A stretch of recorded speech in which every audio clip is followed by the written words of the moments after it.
Mic check. Hello. Yo, check one, 2. What's going on, guys? How's it going? Happy Friday, everyone. What do we got? 3 seconds? All right, let's do this, guys. Everyone, what's going on? Good afternoon. Well, good afternoon to people in the U.S. Good morning, good evening to everyone else around the world. What's going on, guys? This is hashtag TNT Joe5. Tech news that Jerome Ortega finds interesting. I am your host, Jerome Ortega. This is episode something because I lost count. This is also day number something in quarantine because I lost count. Happy Friday, guys. Today's July 3rd. For people in the States, are you doing anything for 4th of July? I'm not. I have nothing planned. Zero plans for the weekend for the holiday, but it's to be expected at this point. Hopefully everyone's doing well. I do want to share a bit of news. My Huawei P40 Pro Plus, I got a notification today that said it was going to be delivered today. I literally bought this phone, I think 2 days ago. I don't understand how quickly it could have gotten here since I ordered it from the UK. But then I got a notification about an hour and a half ago that said they tried to deliver it, but nobody answered the door. Well, that wasn't the case. I never heard a doorbell ring. So I just said I would pick it up at DHL, but they said they're closed for the weekend, for the holiday. And so they said I can't pick it up until Monday, end of day. So we'll see what happens with that. I'll keep you guys posted when it comes to the Huawei P40 Pro Plus. But I do want to say hi to everybody. So let me get back into chat here and we'll say hi to...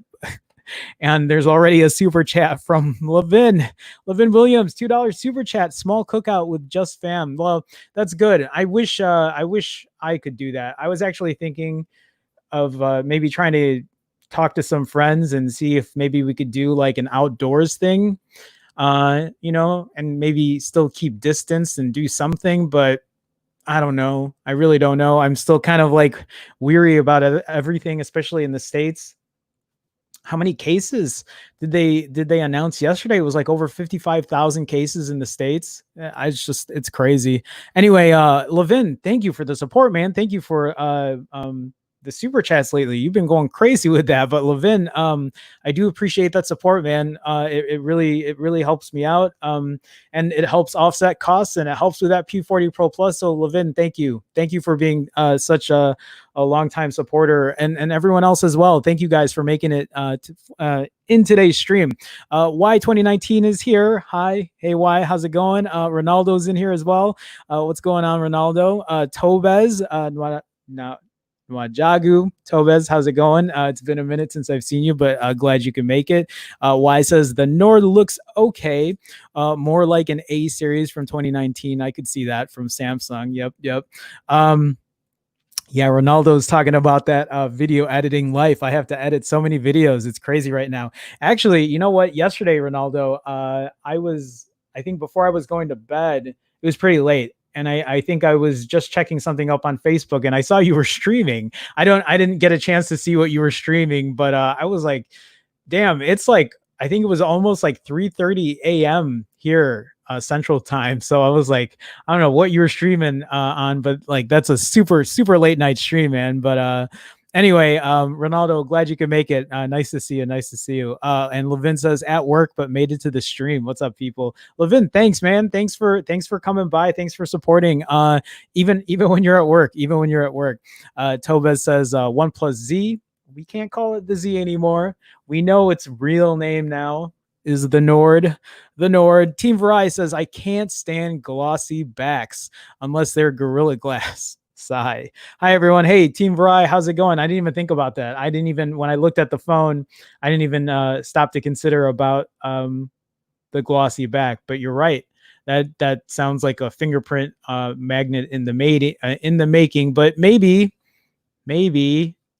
it won't be fingerprinty. I guess we'll see. Team Verizon, how's it going, man? Glad you can make it. Paul is in here as well. Hi, all. Hey, Paul, how's it going, man? Nice to see you. Thank you for making it again. Happy Friday. Happy Friday. So let me see here. Y says, I guess UK has sonic speed delivery.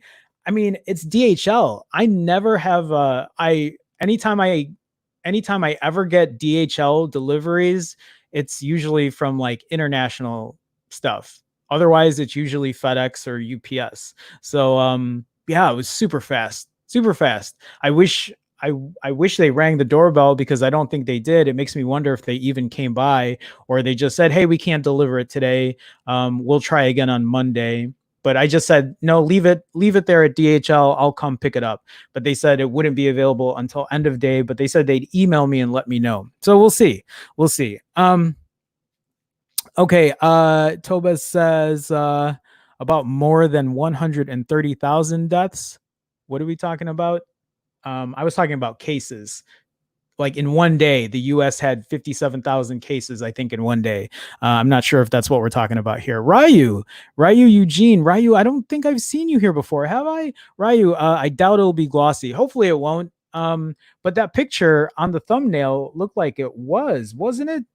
I don't know. We'll see. Ryu, regardless, welcome to the stream. Welcome to the chat. Nice to see you. Ruben with the $7 super chat. Ruben, what is going on, man? What's good, everyone? For as much as you paid for the P40, they should rush it to you. That is a fair point. That's a fair point. It should have been here the same day. Ruben with the $7 super chat. Ruben, thank you so much, man. Guys, you guys are so generous. Nice to see you. Glad you could make it. Nice to have you in here. Yeah, I'm really excited about the P40 Pro Plus. The fact that they said that they came to drop it off, I was like, okay, but at the same time, I wasn't too upset because I didn't expect it to get here this quick. I really didn't. And that's actually the first thing I want to talk about today is Huawei. Since we're on this story, since we're talking about Huawei at this point. But we'll get into that first story and then we'll talk about the Nord. Ryu is saying here, it's my first time on your live. It could be the camera and the lighting. Oh, that's a fair enough point. Ryu, though, appreciate you stopping by. And again, Ruben, thank you for the super chat. Levin, thank you for the super chat. Guys, thank you so much. Okay, so let's go ahead and let's get started. The first thing I want to talk about, since I was talking about the Huawei P40 Pro Plus, is this article from Slash Gear that said Huawei Apps Up contest calls for apps using its Google Play replacement. So for anyone that isn't aware, Huawei is no longer allowed to use any kind of Google services, apps, or I guess it's a framework in a way. So when it comes to things like Gmail, when it comes to Google Maps, Google Keep, Sheets, Docs, Google Photos, YouTube, Huawei can't use it. Which is also crazy because I bought this Huawei P40 Pro Plus and I want to see how living a Google free life will be when I get this phone. It sounds kind of like, what is the word? When you want to like endure pain or whatever, or but I feel like I'm looking forward to having a Google free life on this phone to see how it fares when I start using it. But anyway, it looks like Huawei wants to. They have a contest for making apps, apparently to replace Google apps. So let me see here. Huawei mobile services, make it yours. For that past year or so, Huawei has been hurriedly setting up the foundations that would allow it to operate a mobile ecosystem even without Google. And I feel like at this point, Huawei is still trying to do as much as they can to live that life. And maybe in a way, this ban is going to help. Well, I don't know. I guess only time will tell, but I feel like maybe this ban will help Huawei create better apps, maybe make something more worthwhile, or maybe even give Google some competition. But who knows? The way that Huawei has been treated for everything lately, they're really on an uphill climb at this point, I feel. So it has many of those already in place, including its own app gallery store and Huawei mobile services as a stand-in for Google mobile services. Now, however, comes the challenge of filling that store with apps that don't rely on Google's API or Google's APIs, and it's enticing interest developers with monetary rewards to do so. Oh, they're enticing them to do it. Okay, I gotcha.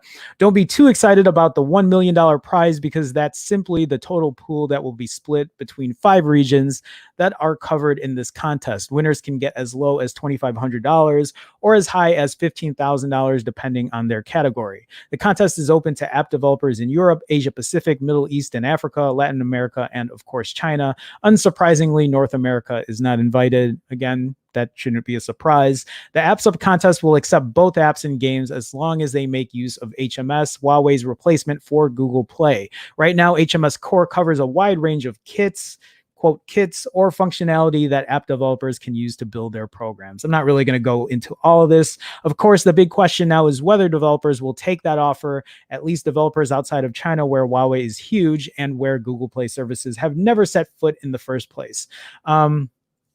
Developers adopting HMS will be locking themselves into Huawei's ecosystem, as they may not be able to publish their apps on Google Play Store without using Google mobile services as well. That might be Huawei's goal to get fresh blood into its fledgling app gallery. While Huawei's name still has some weight in international markets, it is facing a David versus Goliath situation, I agree, in trying to pull developers away from being locked into Google's ecosystem. Winners will be announced by mid-September, and we'll see then just how much interest this campaign will have generated. Has anybody in here in chat used a Huawei phone without Google services or any Google apps? Or am I going to be one of the first ones to really test this out? I mean, we've read the articles, we've seen the reviews, and usually it is not the greatest news to read when people are saying they can't use anything or they have to make workarounds. And that's something I'm eventually going to do, because I can't see living my life without using YouTube. It's something I live on. I don't use streaming services at this point. I don't have Netflix. I don't have Hulu. My mom has YouTube TV. And so sometimes I will, take a sneak peek and use that here and there, but for the most part, YouTube, Twitch, that's it. Those are the two those are the two streaming services I use for, I don't know, probably over a good year at this point. I really don't watch. I have no idea. I haven't watched anything new in a really, really long time. So that's just a small bit of news I wanted to share when it comes to Huawei. But I guess we'll see what happens. And I will fill you guys in about how this app gallery works, and how good some of their apps are, if they are any good at all. So, okay. Team Bryce says martyrdom. Levin says, I hope they don't go the way of Windows Phone with the whole app thing. What do you mean?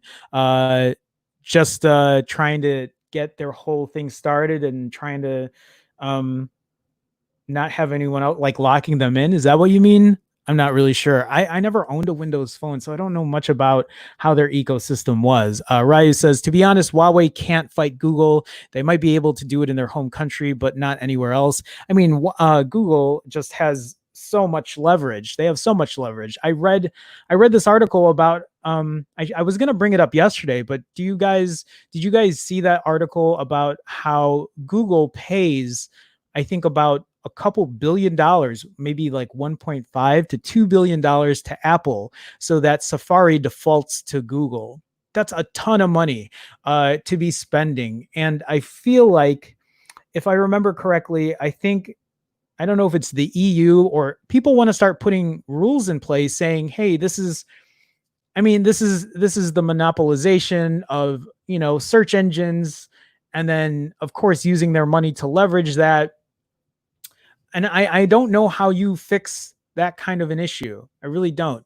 I've been using Google forever because I'm used to it. I'll use DuckDuckGo here and there just to see how that is. And I'm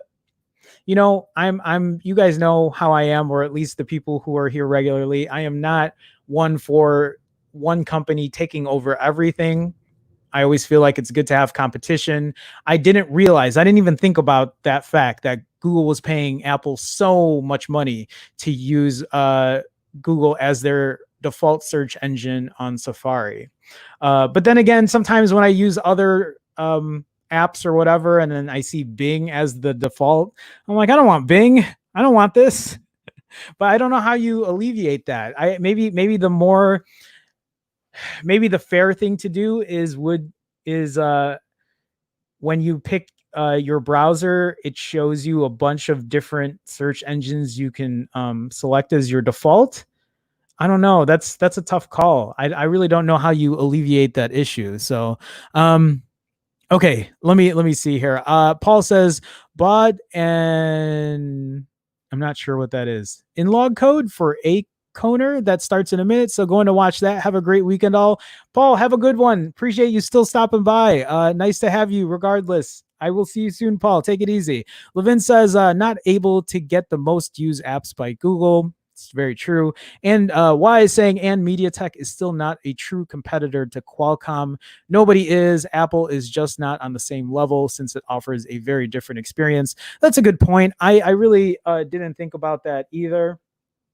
I don't know how you fix that. I really don't. Ruben says here, my one and only Huawei phone was the Nexus 6P, so I don't know how to use anything else but Google services. I feel like a lot of us are feeling that same way because it's all I know. It's all I've known for such a long time. And back in the day, I was very loyal to Google, so I used everything that they gave. I mean, hell, I was trying to get everyone to switch over to Hangouts. Well, and we know how that turned out. So I feel you, though. I feel you. Ryu says people would still pick Google, but they're just trying to get the leverage of all iOS users. That's true. That's true. I mean, we sit here and we complain about the Pixel and what they could do better and how they could do this better, but maybe the meat and potatoes of what Google really is their search engine, their software, and making sure everybody is using their ecosystem.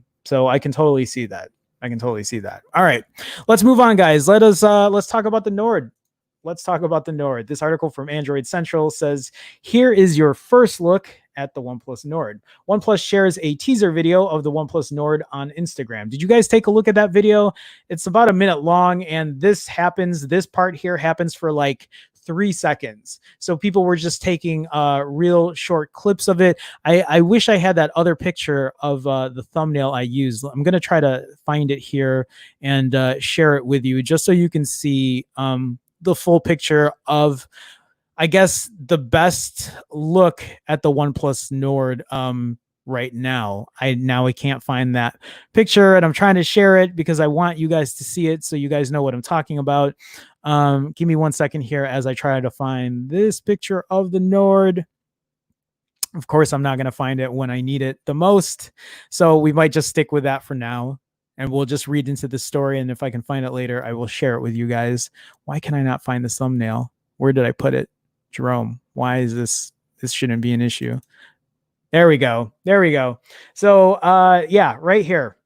You see the little OnePlus insignia right in the center, and then the camera setup. Is that a triple camera array or a quad camera array? Right on the top left here, and then the OnePlus at the bottom. I mean, it looks really tall, thin. Yeah, so like I know Team Varai was saying it might be glossy in the back, but Ryu might be right. It might just be the lighting, but I guess we'll see. But it does look sleek. It doesn't look bad at all, but that's all we got. That's the most that we've seen when it comes to the OnePlus Nord. So let's go ahead and let's read this article. So the OnePlus Nord teaser video gives us a first look at the upcoming mid-range phone. There are dual cameras at the front, arrayed to the left. So I'm guessing like right around here, dual cameras. The back has a camera housing similar to the OnePlus 8 and 8 Pro, but the orientation is to the left. OnePlus is steadily teasing more and more details of the OnePlus Nord, and the company has posted a teaser video to its Instagram page showcasing the upcoming phone. The teaser gives us a first look at the design and a few hardware features, like the positioning of the cameras and the layout of the buttons. The folks at Android Authority also got a high-res version photo of the device in question, which was pictured above. I watched this trailer, and I don't know, it just felt it was like they really wanted to get to the hearts of people, but I felt like it was kind of cringy, cheesy. I don't know. I feel like it's been done before. Like it's been overly done, trying to like pull at the heartstrings or tug at the heartstrings. Anyway, we're tech guys, right? Or we're tech people, and really all most of us want to know is just, what is this phone all about? How good is it going to be without all of this like hype and drama around it? I mean, I'm not just talking about this teaser video. I'm talking about that 10-minute docuseries, the first episode of however many, and creating a completely new Instagram page. But you know what? OnePlus Nord is now apparently not just one phone. OnePlus Nord is a family of devices, which makes me wonder if this is just going to be called the OnePlus Nord, or is it going to be called the Nord something? Because if they're going to have multiple devices, they got to name it something else, right? I don't know. Okay. The design itself looks similar to that of the OnePlus 8 series, but the highlight at the front is the wide cutout that houses dual 32 megapixel and 8 megapixel cameras, as we revealed exclusively. I actually didn't know that. The cutout, I didn't know about the 32 and 8. The cutout sits to the left side, and we also get a look at the rear camera housing, which once again is similar to the OnePlus 8 series. The key difference here is that the housing is located to the left corner, whereas the OnePlus 8 and 8 Pro have a centered camera housing at the back. Other details include the power button on the right, just below the alert slider. So it's good they still have an alert slider. I didn't think they were going to get rid of it anyway. And the volume rocker to the left. We also get a glimpse of the color, and the gray option is likely the quote safe option this time around, with the phone also slated to come in a teal color variant. If I were to get it, if it were priced right, I'd probably get it in that teal color. The OnePlus Nord is set to make its debut in the coming weeks, and we'll hear more about the device shortly. So it's a a really short article. There really isn't much else to it. We'll go back to this color or this shot here, and you can see this gray color. I mean, if anything, it kind of like leans on a like a bluish slate color as well. But it does look nice.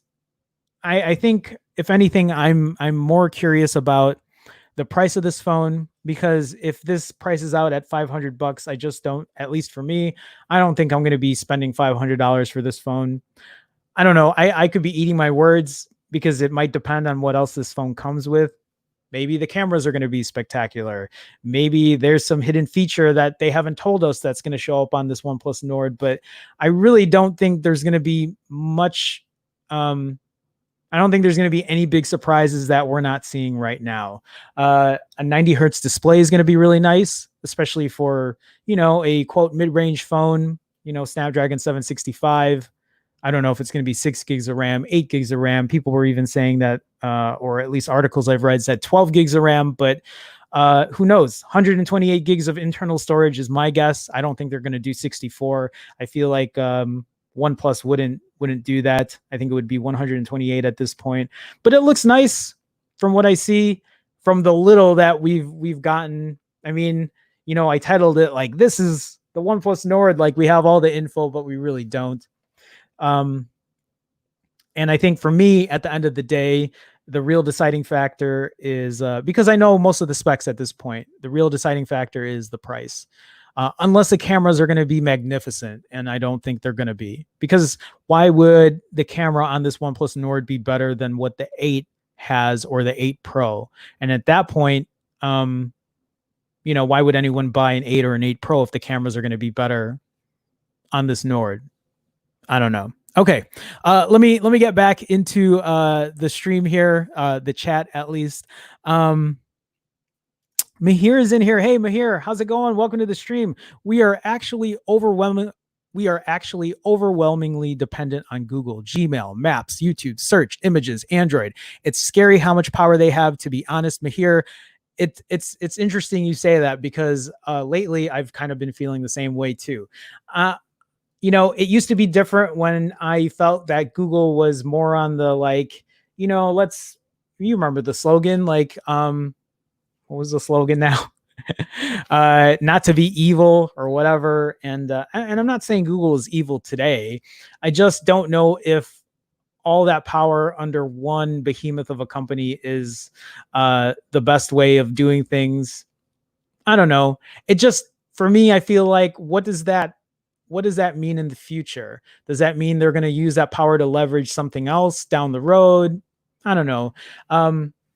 I mean, I feel that way when it comes to money, when it comes to people. Not everybody needs, or, people don't need billions and billions of dollars, because that eventually influences people in different ways. But Mahir, that's a very good point. I'm glad that you pointed that out. But Mahir, also welcome to the stream. Nice to see you. It's been a minute. Power Shield. Hey, Power Shield, how's it going? I don't know if have I seen you? I'm so sorry. There are a lot of names that kind of come in and out, but if it is your first time here, Power Shield, welcome. Appreciate you stopping by. As a previous heavy Apple user, I'm amazed Google is not pushing Chromebooks and cheaper Pixels more. You can have a better ecosystem for a lot cheaper. Power Shield, I agree. I do. I think Chromebooks are heavily used in schools because of the price.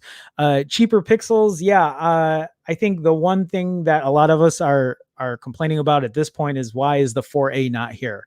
The Pixel 4A right now would be a great contender to the iPhone SE, which I feel like is the only real phone at the $400 price point that's competing. I don't know if there are any other $400 phones, at least that are easily accessible here in the US, that you can get that can compete with the iPhone SE right now. But that is a good point as well. I think Google knows what they're doing sometimes. I just don't know why there's a hold on the 4A. I'm guessing there's some other thing happening with it. The thing about Chromebooks, as much as my mom uses a Chromebook. I gave her a Chromebook and she uses it great. I love it because I never have to fix it, because there are no viruses on it, or at least that I know of. I don't think there are yet. But she's had it for years, and it's such a low maintenance device that I never really have to mess with because it's just Chrome. But the issue with that is the fact that, like, as much as I want to buy a Chromebook, I can't, because I can't use the Adobe Suite.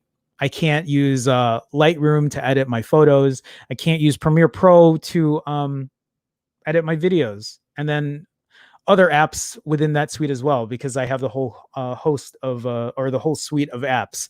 But I hear you. That is a good point. Y says Nova 5T and P30 are the best Huawei phones with Google services to me. I've heard great things about the P30. I don't know much about the Nova 5T, but thank you for that feedback. Ruben says, I'm thankful for having the options to switch apps and default apps. That's also a really good point. That's a really good point, Ruben. And apparently, though, Apple is supposed to change that. I think we're able to, for iOS 14, we can now pick a different browser and a different mail server or mail app, right? So anyway, options are good. They are good. Grant is in here. What's up? Hashtag Phone Jerome fam. Hey, what's going on, Grant? Glad to have you. Nice to see you. Appreciate you stopping by. Happy Friday. Happy Friday. Hope everything's doing well. Grant says hit that like button. If you guys can, that would be great. I'd appreciate it. It helps me algorithmically. It's just a great way to support. So if you guys can, please hit that like button, as cheesy as that sounds. If you want to hit that subscribe button, that's great too.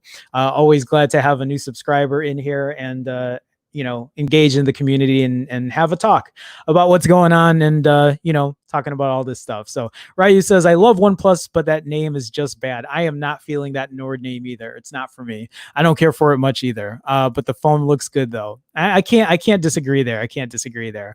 Power Shield says OnePlus Nerd.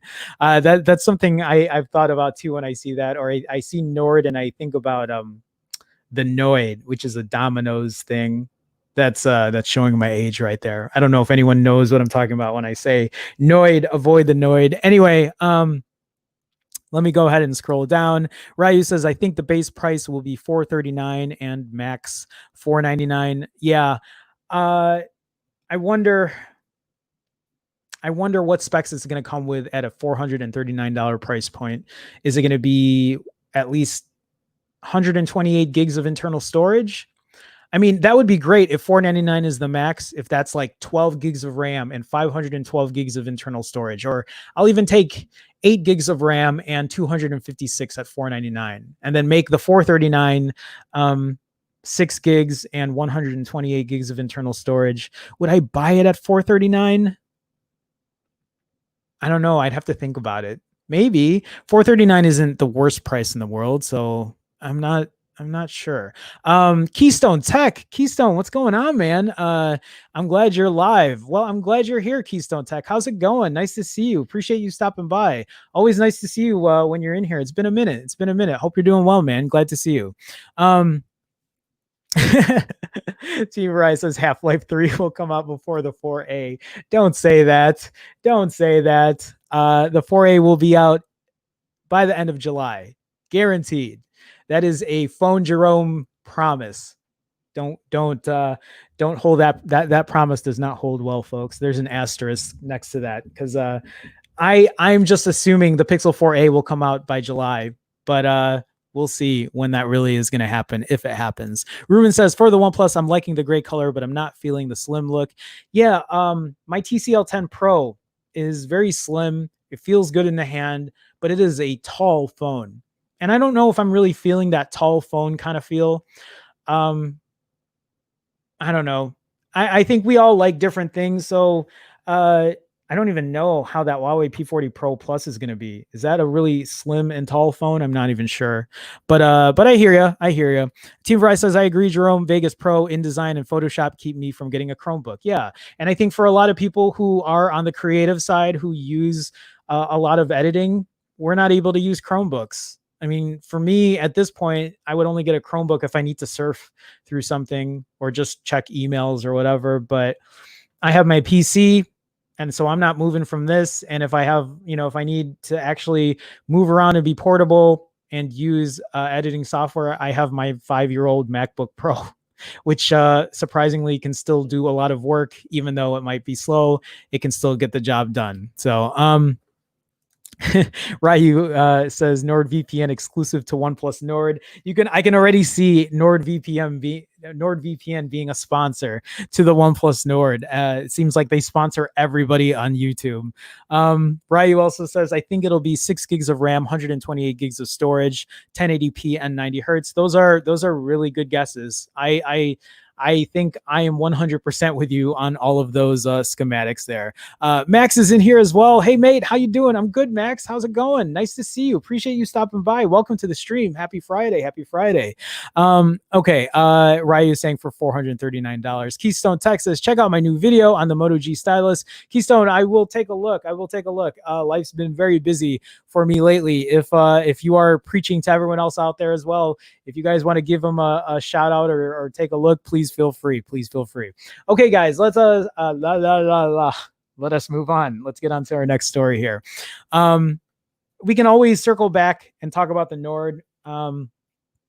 So if you guys have any comments or questions, please feel free. Actually, what I will do then, I will go ahead and take a moment here, since I already said, if you guys want to like and subscribe, please feel free. Appreciate that support. But I also want to mention that if you are in the stream and you see people with green in their names, or you see a red Chicago star next to their name, that is because they are part of the Phone Jerome fam. There we go. That's the image I wanted to show. And you could be part of that fam too for as little as 99 cents a month. All you got to do is click that join button. Either way, it's just a way to support. You'll get the green in your name. You'll get the red Chicago star. You'll get to use custom emoji, and you'll get your name on the beginning and end of every single one of my live streams. Again, for as little as 99 cents a month, all you got to do is click that join button. If you cannot find it, you can go to youtube.com/PhoneJerome/join. That is my little marketing thing there. Just thought I'd share. Figure, if you guys can support in any way, that would be great. Otherwise, for you guys to be here and just liking and subscribing and just being part of the community, I appreciate that as well. So let's go ahead and let's move on. We've actually spent a lot of time lately talking about Google Pixel, the 4a, the 3a.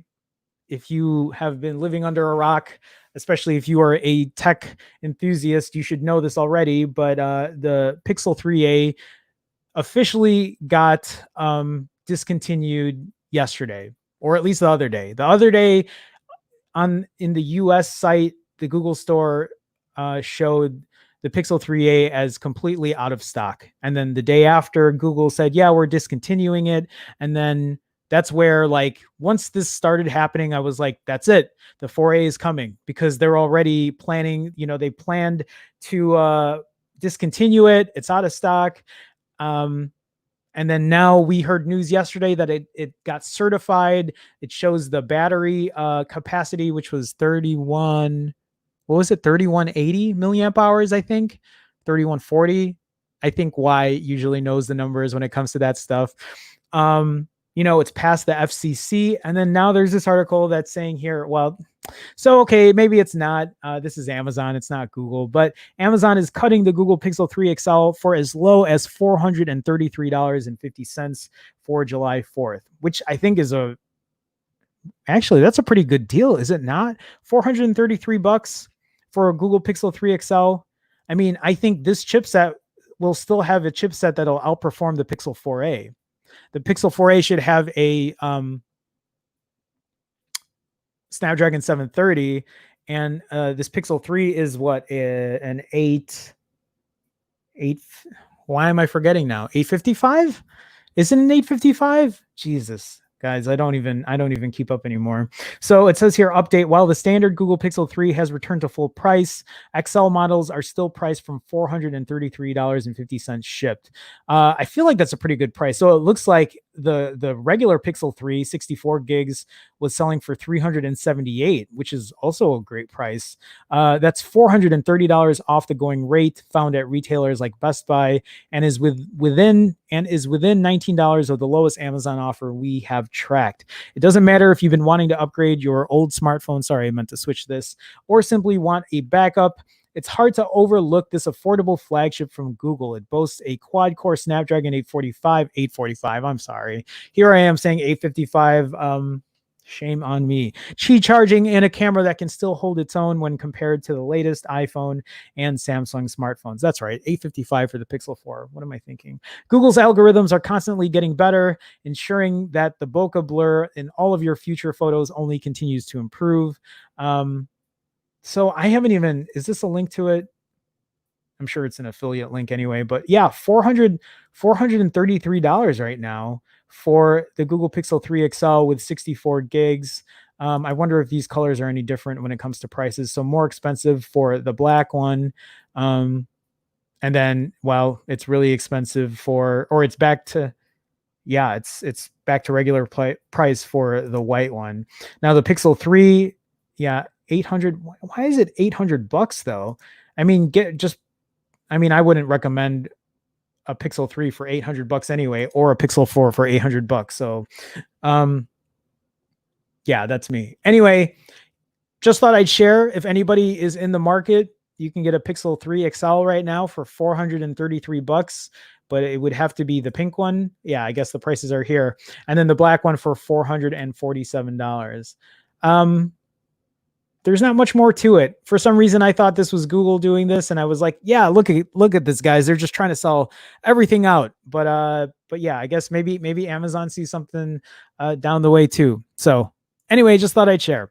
Vazikos, how's it going, man? Welcome to the stream. I really hope mid-range this year could do 4K 60, but I guess they don't want to lose even more sales on the high end. That's a fair point. I didn't think about that as well. I'm sure there's a whole group of people that's looking for 4K 60. And yeah, that makes sense that they probably would omit that so that they could keep it on their high-end phones. Vazikos, though, welcome to the stream. Nice to see you. Glad to have you here. Okay, let me see here. Ryu says, who do you think does Android software the best? Google, Samsung, or OnePlus? Ryu, I think a lot of people feel differently about this. If you're asking me specifically, I am a stock Android person. I prefer stock Android over anything. I don't know what it is. It's just the minimalistic look. It's the clean look. And it's also knowing that I can get the software updates the quickest. If I did have to pick something that wasn't Google, it obviously would be OnePlus, because that is the closest experience I can get to stock Android. But for me, I'm a Google person. That's how I am. I don't speak for everyone in here though. That's just me. So okay. Anyway, here Team Verizon says, when they discounted the 3A, I let out a fairly audible doe. Keystone Tech says, I still got mine and it's been retired a month ago. There you go. And then Moshin Jamadar, am I saying that right? Moshin, please let me know so I can pronounce it properly. $300. What are we talking about here? $300 for the Pixel 3 XL? Or are we talking about something else? Are we talking about the Nord? Let me know. Motion, welcome to the stream, though. Welcome to the chat. Appreciate you stopping by. Okay, let's move on, guys. This article here I have from Android Police is talking about T-Mobile shutting down Sprint's 5G network to redeploy the spectrum. Don't own a Galaxy S20, prepare for hassle. I haven't read this article, so I know what to expect, but let's just get into it. So T-Mobile will shut down Sprint's 5G network in order to rework its spectrum into its own 5G grid. While those with a Galaxy S20 series device on Sprint will be able to use 5G on either network, other 5G phone owners will eventually have to migrate to those S20s. That is such an unfortunate thing. I don't even know if T-Mobile or Sprint is giving customers any kind of reprieve from losing this. The upcoming changes have been announced as the recently merged carriers begin integrating their separate cellular infrastructure into a cohesive network, a process that's expected to take 3 years. I didn't realize 3 years was that process. Most Sprint phones were already able to roam on T-Mobile LTE for free prior to the merger's closure, but the situation will be different with next-gen devices as T-Mobile plans on converting Sprint's existing 9-city 5G footprint so that customers on both carriers can ultimately use them. So Kari Kwapamaki, T-Mobile Vice President of Radio Network Technology and Strategy, told CNET in an interview, while it has been building out 5G with Sprint's valuable 2.5 gigahertz licenses, which bring a balance of high throughput and broad coverage, Sprint's current 5G implementation is technically incompatible with T-Mobile's. The company just deployed its new mid-band 5G in Philadelphia and is working on shutting down and converting Sprint's 5G in New York City for a relaunch. I've heard this mid-band 5G is supposedly really, really good.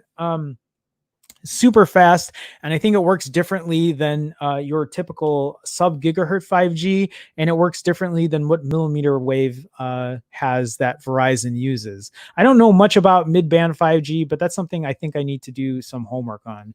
Other Sprint 5G cities will need to go through the conversion process in due time.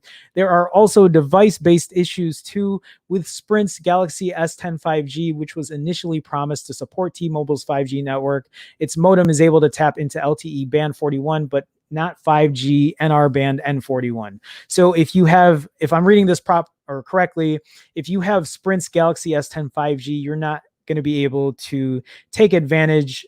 Well, wait, I think the Galaxy you can. With the OnePlus 7 Pro 5G and LG V50 ThinQ 5G, their modems don't support T-Mobile's 600 megahertz base 5G. So if you have a OnePlus 7 5G, or you have the LG V50 5G, then that's not going to be able to use 5G. And there's nothing that T-Mobile or Sprint is going to do to accommodate the consumer, or have they done that? Was there an incentive where they could trade in the phone and get something off, or did they just say, you're SOL?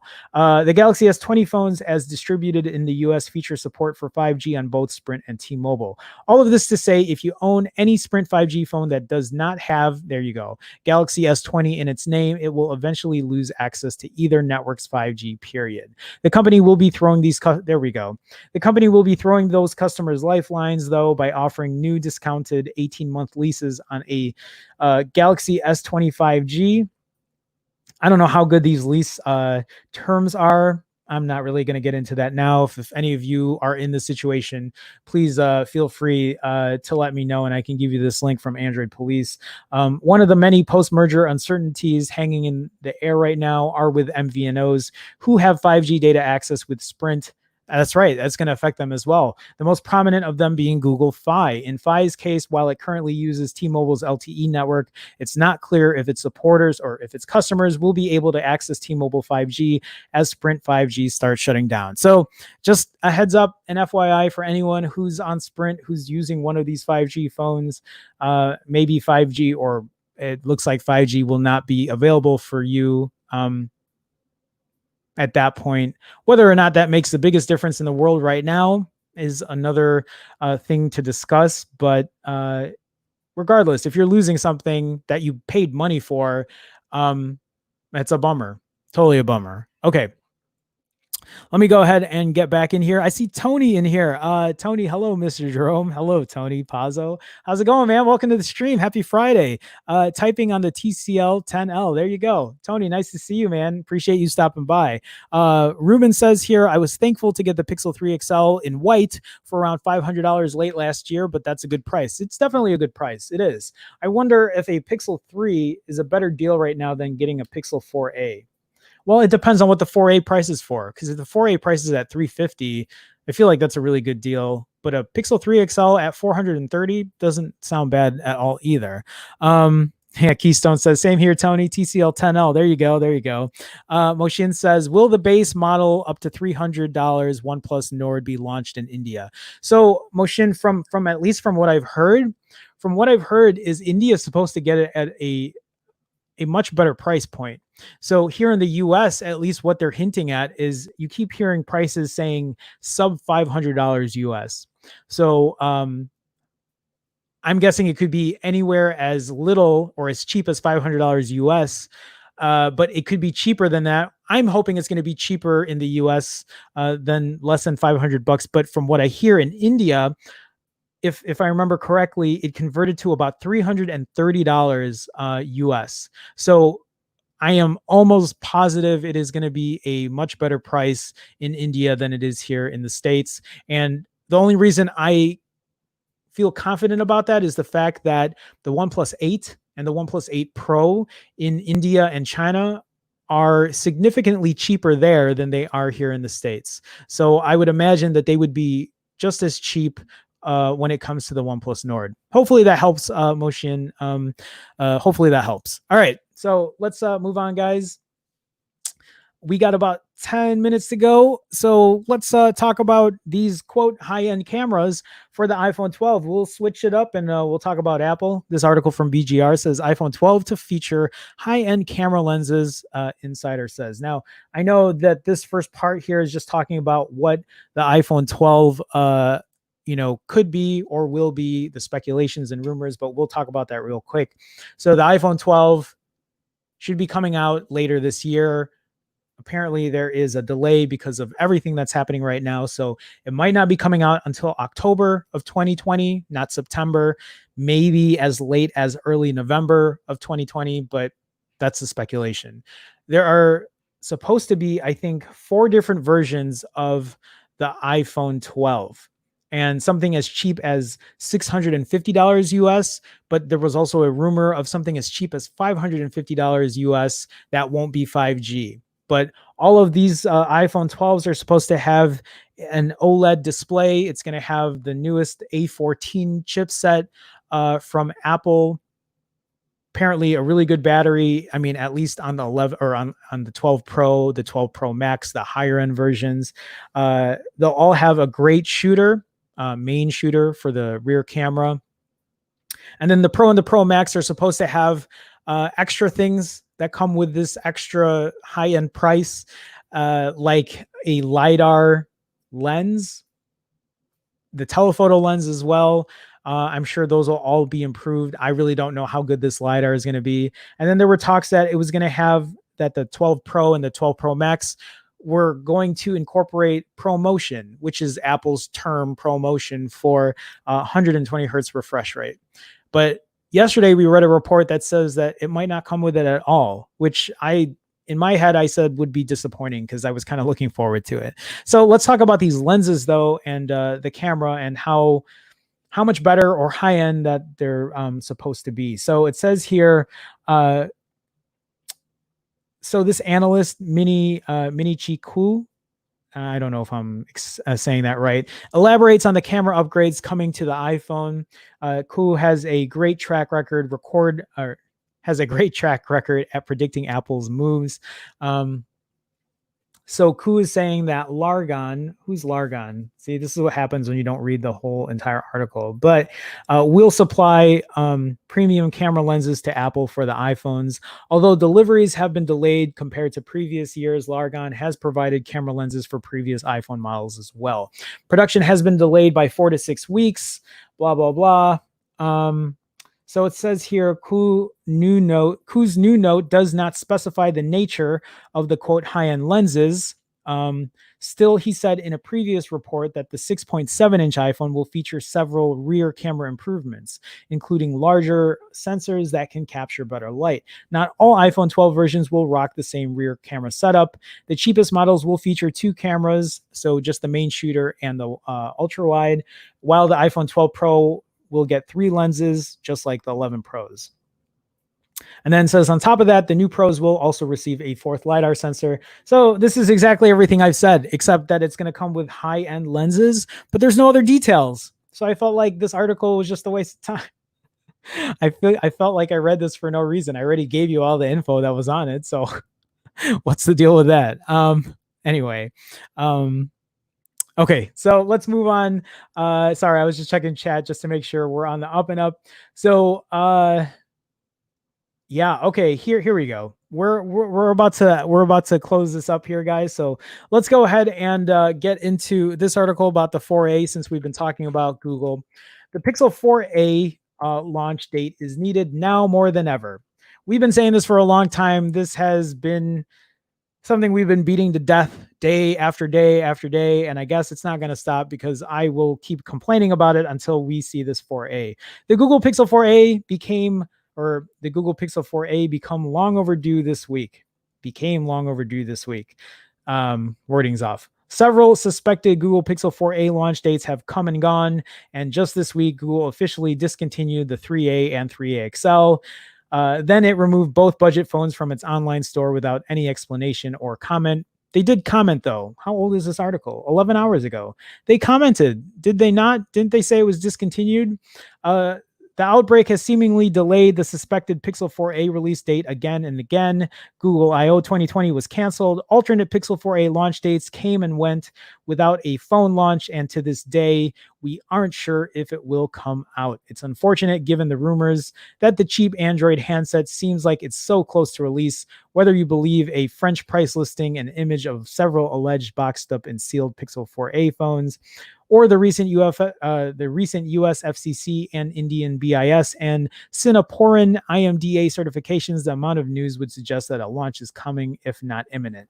And yet we have no official reason why the phone hasn't come out, which is a shame how ready the market is for Google's handset. I agree. As the outbreak has reportedly reduced consumer spending on phones, and among a strong lineup of budget phones released this year, the iPhone SE 2020 has led our picks for mid-range phones. We raved over the 3A for bringing so many flagship Pixel 3 features to consumers at half the price, and that was in a year without a strong, affordable Apple phone. That's it. Oh, well, this is a very long article. There really isn't much to really talk about it. I thought, no, it's not that long. Okay. So I'm just seeing here if there's anything that we need to discuss when it comes to the 4A. I think they're talking about other competition when it comes to it. So the new crop of Moto G8 phones, discounted 2019 flagships like the S10e from Samsung, OnePlus 7T for $500 that top our best cheap phones list. Many of these phones have a wider camera suite than budget phones of years past, and while the Pixel phones have always held their own against phones with more varied photography setups, this year's crop has stepped up with rear-facing triple and even quad camera arrays. The Pixel 4a could still be revealed soon as next week. I think it's coming, guys. I really do. As some rumors peg July 13 as the next possible launch date. Again, that's how I feel. I feel it's going to be coming around then. But even if it is, another suggests that the phone's actual release could still be pushed back until October. It makes no sense for them to do that, which would put it alongside the actual Google Pixel 5 release. I mean, I guess if that's what they wanted to do to release it with the Pixel 5, but it really doesn't make sense. Not so far that we won't appreciate the phone, but long enough for the iPhone SE 2020 to solidify its hold. And that's what I've been saying this whole time, is the iPhone SE is just going to keep dominating the $400 market if nobody else is going to be coming in to compete. So it says here, other contenders like the recently confirmed OnePlus Nord, but if the Nord is going to be priced over $400, it immediately, well, I won't say immediately puts it out of contention, but it really doesn't make it as attractive, I think. But I could be wrong. Or the rumored S20 Fan Edition to beat Google to the punch. So that's about it. We talk about the Pixel a lot here. I talk about it a lot because I appreciate it a lot. It's one of these things that I always, it's one of my favorite phones, and I want to see Google make some good stuff. And I see super chats, and I see a new member here. Give me a second, guys. Let me get through that. So Ruben with another $1 super chat. Ruben, thank you, man. Thank you for the support. Thank you for the continued super chats. And man, I don't know how else to thank you. I feel like I sound like a broken record when I thank you guys for these super chats, but appreciate it. Thank you so much, Ruben. Thank you for the continued support. And Keystone Tech became a new YouTube member. Keystone, thank you so much, man. Appreciate it. Thank you. Please feel free to use the new emoji, and you get that Chicago star badge. I know, Keystone Tech, I know you're not from Chicago, but I think you can appreciate that. Someone like me from the city just loves their city, and I feel like you're the same way, right? You're from Philly, right? I think I'm correct when I say that. So I think you understand when I say that I have such love and admiration for my city. But thank you for being a new member. Thank you for supporting, going that extra mile step, however you want to call it. But thank you, man. Thank you so much. Thank you. Okay, guys, let's I got one last story, and it is just a real. Oh, hold on. I see Big House Productions is in here. Hey, Jerome, stream. What's going on, Big House? Nice to see you. Glad you can make it. I know we're at the tail end here, but thank you for stopping by. Thank you for stopping by. Keystone says, right. And you're welcome, cuz. Thank you, Keystone. Thank you again, man. I know you had reached out to me. I need to reach back to you. It's been, I've been so busy. So I hope you can understand that. Hackney Man is in here as well. Hey, Hackney Man, how's it going? Welcome to the stream. What's up, chat? Jay, I missed a few streams this week. It's all right. It's all right. Thank you. Thank you for making it. I do have a question about the Nord. Is it just me who's a bit cautious about a phone that's essentially being rushed to market? Hackney Man, that is exactly what I said the very first. I already said this, Hackney Man. So you and I, we're seeing eye to eye. When I watched that docuseries, did you watch that docuseries, the very first episode? I'm assuming this is where you're getting this from. But that very first episode of the docuseries was pretty much how I felt about it. Was like, hey, they're rushing this phone, but let's get this out.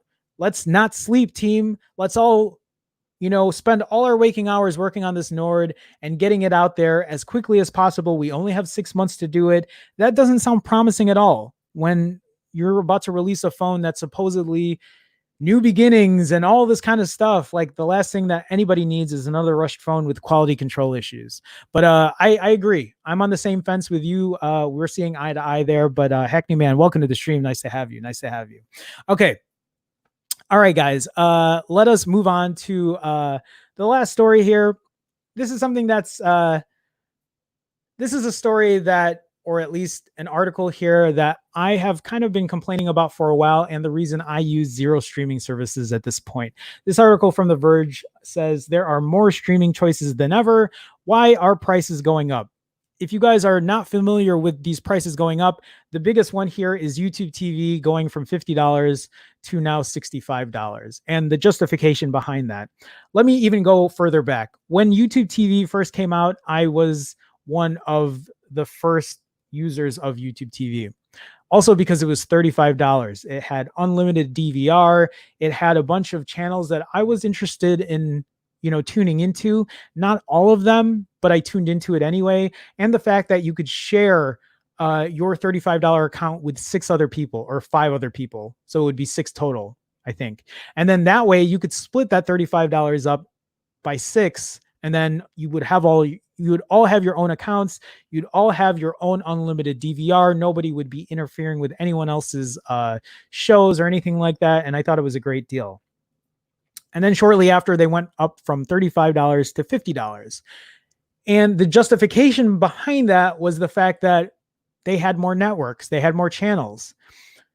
So in my head, the way I thought about this was, I was like, well, I don't want all these channels. Yeah, maybe there's 1 or 2 that I like, but why am I being forced to pay more when I don't want all of this stuff?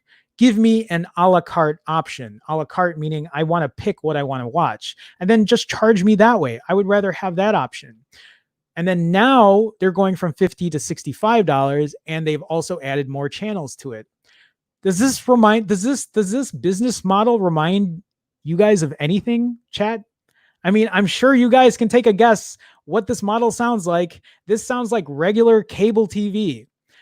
They will keep upping the prices. They will keep giving you more content, but how much of this do you really want to watch? How much of this is really interesting to you, or that you would fork money out for? I have to add on to it because it's not just YouTube TV. I used to have Netflix, and I had a family plan or whatever, and we split that up. I tried Hulu out, split that up, had HBO, split that up. But how many of these am I going to have to buy? When does it stop becoming a deal? Somebody, Brian actually brought this up a while ago. And one of the reasons that I had a hard time leaving cable TV was live sports. One of my favorite things to watch is the NBA. I love watching the Bulls or just basketball in general. I'll watch the Cubs every once in a while. But one of the reasons I had a hard time giving up cable TV was for sports. And then when I finally cut the cord, I had to teach myself to just stop watching sports. And I have. And sports really isn't as, I guess, as important to me as it used to be. But a big reason was also because I just didn't want to pay the money for it. I just didn't see the point. And that's happened now. It's moved from cable to all of these streaming services. I'm like, well, wait, I'm not going to pay for HBO, YouTube TV, Netflix, Hulu, Disney Plus, and whatever else is out there. I'm sure there's a ton out there that I don't even know about. And so I was like, well, I could either pay money for all of these and try to find the best deals, and then I would have tons of content to watch, or I can just stop watching it altogether. And that's why I just stick with YouTube now. That's why I just stick with Twitch. And you know what? Those keep growing day by day. There's more content every single day, more content, more content, more content. And the price never changes. I get to watch all that stuff for free. Twitch is the same way. And you guys got to be kidding me if you think there isn't useful content on YouTube to watch.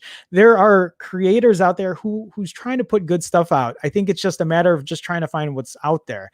I understand though, people want to watch higher production, better production stuff, something with a story, and I totally get that. And I don't blame anybody. I'm not trying to say, hey, like shame on you for doing that, because that's not what I'm trying to do. I'm just saying if you want to save some money, there might be a way out of it.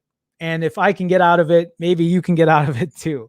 But by all means, if you have the money for it, please feel free. I know a lot of people want to watch their shows or movies, and I totally get that.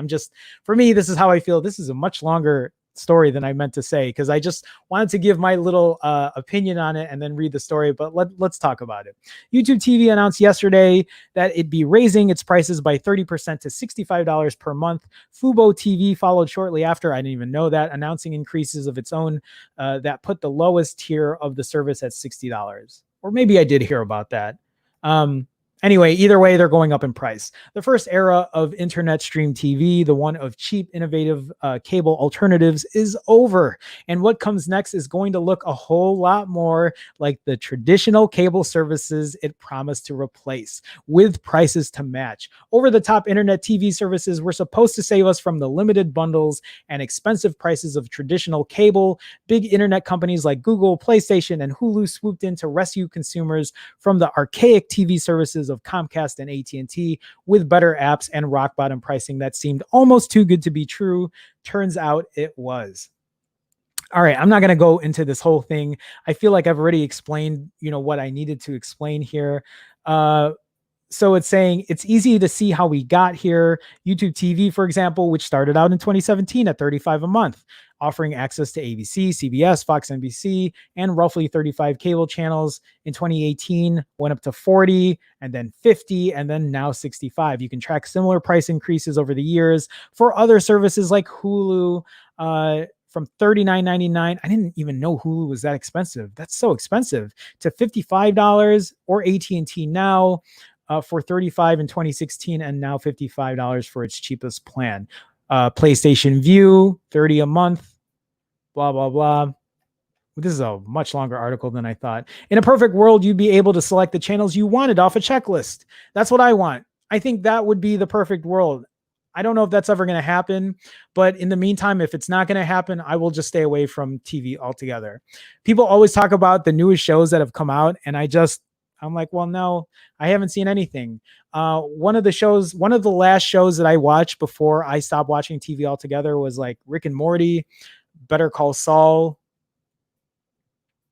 I don't know what else I watched before things ended. I think I watched Westworld for a bit. But I haven't watched any new seasons of anything in the longest time. And it's because I refuse to pay the money for any of these streaming services, because I just don't want to get in that like rabbit hole of buying every single TV service. And just for the fact that I can talk about what shows I've watched over time. I know it's entertainment and we need entertainment here and there, but I guess in my life, I've been so busy lately that this isn't even an issue for me anymore. So, yeah, I'm not saying that we're like trapped in there, but all I'm trying to say is you guys can save money if you can try to find your way out of like watching all these streaming services all the time. I don't know. That's just how I feel about it. So with that being said, I think that is where we're going to cut it for today. Let me get back into chat here, though. Let me just make sure I see everyone in here. Okay. Hackney Man says, also, do the OnePlus team come across as well? Not nice people. Yep, saw the doc episode. I haven't resonated with any of them. Oh, I didn't even know there was another one that came out. I haven't even watched it. Yeah, I don't care for it. I mean, it's hard to watch this and be like, and try to give a judgment on who these people are, but like watching it, I felt like the people were kind of mean. Like I get that they're a business and they got to get these things done, but yeah, I didn't it didn't touch my heart the way it did. And then I watched this 1 minute thing on Instagram and they're trying to pull at our or tug at our heartstrings, and I don't know, I wasn't feeling that either. I just felt like a lot of it was fake.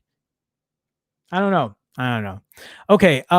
Big House is saying, right, get Sling TV, Pluto TV. I've heard of these things. I've never even used it.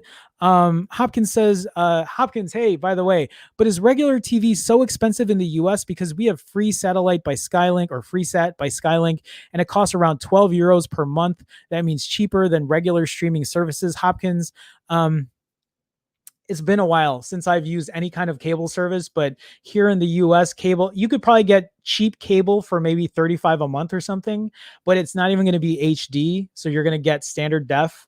Or you could go the really cheap route and get like antenna ears.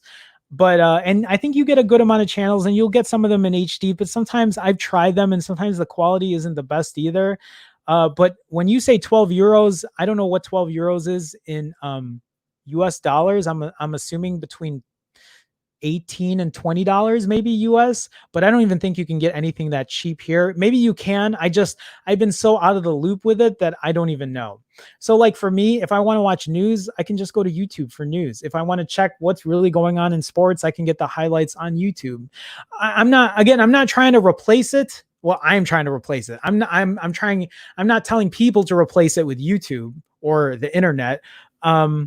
But yeah, if you can find a great deal, I mean, I'm sure there are options out there. I just see this stuff though, like with YouTube TV and other streaming services, and if I can help save people money, I would be happy to do so. But I do appreciate you bringing that up as well, because it might also show how it just differentiates from other people around the US. Okay, Ruben says, I hope YouTube TV can go back to a starter tier and let you add to it like before. Ruben, you know what that reminds me of? That reminds me of OnePlus. It's like YouTube TV was like OnePlus bringing out this streaming service. Like, here you go, unlimited DVR, cheap, share it with a bunch of people. And then they start going up in price and they're giving you all these other channels.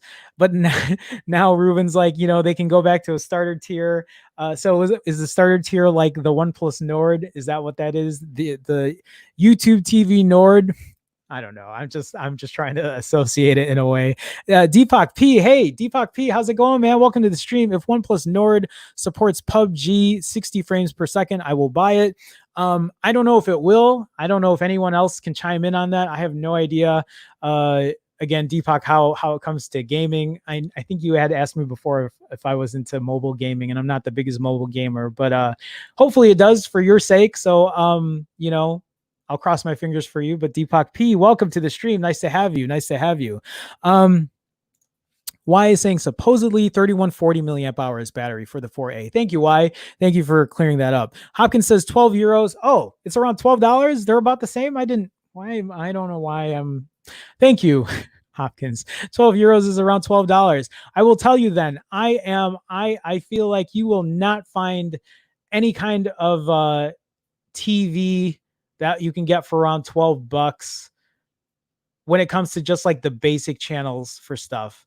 For live TV, I don't think you can unless you get rabbit ears, right? Unless you get just the basic antenna, then you pay, you just pay for the antenna, and then you'll get the most basic networks that are broadcast over the air, at least when it comes to US company product pricing in Europe. Thank you though. Thank you, Hopkins. Thank you for sharing that. Y says, I just want a phone to play Fortnite. See, you guys are much more mobile gamers than I am. I don't play any mobile games except Scrabble. That's the only mobile game I play. I don't play anything else. So, Anyway, I think that's it. That's all I got, guys. It's funny, like the people in stream are much higher right now, but I'm about to end it. So I'm sorry, people. I don't know where you guys were earlier. Where'd you guys go? Now you're all in here, but I got nothing else for you. I got nothing else for you. Keystone Tech says, I like Pluto TV. I know nothing about Pluto TV. I will have to research that. I don't know how that works. Is that free? So I don't have to pay for it. Maybe I'll research that and take a look at it and give it a shot. But I don't watch much TV anymore. I am serious when I tell you all I watch right now is YouTube and Twitch. Those are the only two things I really spend time watching, and I don't really watch anything else. But I'll have to take a look. Thank you guys though for sharing that info, because I knew nothing about it. Anyway, with that being said, that is going to be it for today's show. I do want to thank everybody for stopping by. I do want to thank everybody for liking and subscribing, and for the super chats today. Guys, thank you so much for the continued support. I want to thank Keystone Tech as well for being a new YouTube member. For you guys who don't know, you guys can be a YouTube member, or you can be a part of the Phone Jerome fam for as little as 99 cents a month. You just got to click that blue join button. But I do want to thank Keystone for being a new member. I want to thank everybody for stopping by, for being engaged in the chat. Just, having everyone here. Keystone saying Vimeo is my channel. There you go. But thank you guys so much. I know the weekend is coming for people in the US. I hope you have a safe weekend. I know it's a 4th of July weekend, but I know that just a lot of other things are happening right now. So stay safe wherever you are. Everyone else, enjoy your weekend. This Monday, I should be getting my Huawei P40 Pro Plus. I don't know if I'm going to be getting it before the stream starts, because I have to pick it up at DHL at the station there. So I don't know when they're going to have it available for me. But if I can get it before the stream starts, I will be unboxing it on Monday. If not, I will be unboxing it on Tuesday. But I will promise you this: whenever I get it, I will not unbox the phone unless I do it live on stream. So I will save that for you guys. So please stay tuned for that.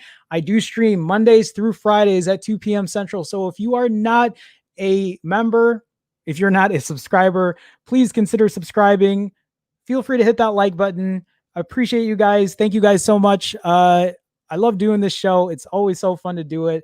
It's always so fun to have a community as well. So thank you so much. Come back on Monday. We'll have more to talk about. I am playing the outro. So this will be playing me out. I will see you guys on Monday. Have a good one. Take it easy. Here it goes.